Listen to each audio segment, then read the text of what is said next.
preamble of the Australian Constitution defines the states to mean the colonies of New South Wales, New Zealand, Queensland, Tasmania. Wait, what? New Zealand is listed as an Australian state?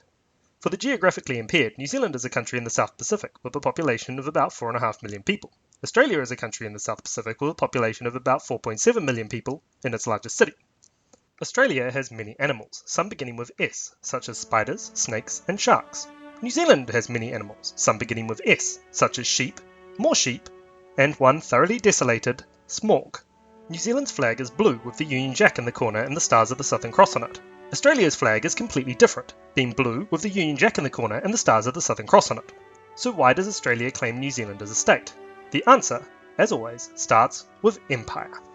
After the Americans kicked the British out of their New World holdings, the British set off to find a New World, and they settled their new colony of New South Wales in 1788, claiming Australia from 135 degrees east of Greenwich and all the islands adjacent in the Pacific Ocean, thereby including New Zealand.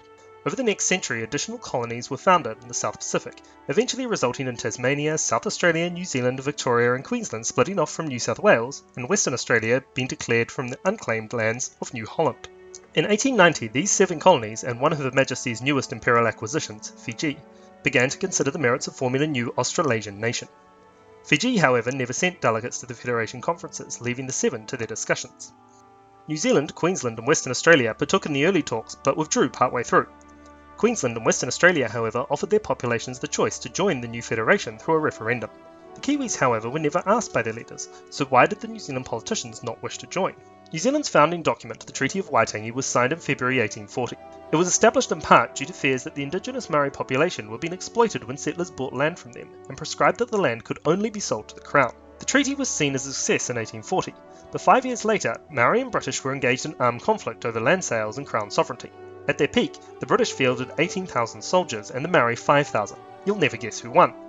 By the time of the Federation conferences, New Zealand was at peace, and the New Zealand delegation was proud of New Zealand's treatment of the Maori, touting that they recognised their right to own land, and instead of confiscating it, we admitted their claim to its full possession, administration and disposal. They were reluctant to cede power to an elective body, mostly Australians, that cares nothing and knows nothing about native administration, and the members of which have dealt with native races in a much more summary manner than we have ventured to in New Zealand. The Kiwis were, in a nutshell, afraid of a repeat of the New Zealand Wars, and furthermore, the New Zealand Parliament now had well-established seats reserved for Maori representation, which, although still underrepresented, was superior to Aboriginal treatment over the Tasman Sea, where Queensland and Western Australia had passed laws that prohibit the indigenous people from voting, and the general population had also begun to talk about White Australia. For New Zealand, the voting issue ran deeper than only race relations. Plural voting, where landowners would gain additional votes, was under consideration for the new Commonwealth.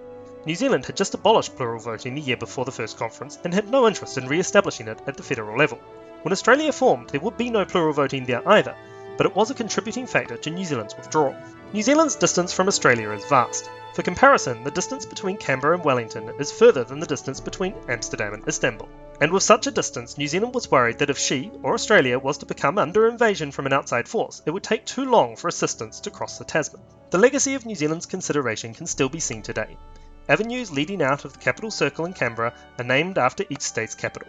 Sydney, Perth, Hobart, Adelaide, Melbourne, Brisbane, and, with what was reserved to Wellington, Canberra acts as stand-in. And Canberra Avenue leads towards the Canberra area of Manukau, named after the suburb of Auckland. The New Zealand delegation did manage to convince the Australians of a few things, including changing the name of the Commonwealth from Australasia to Australia, and to list New Zealand as a state of Australia in the preamble, thereby paving the way for New Zealand, if she wishes, to join the Commonwealth without the need for a vote in each of the states' parliaments.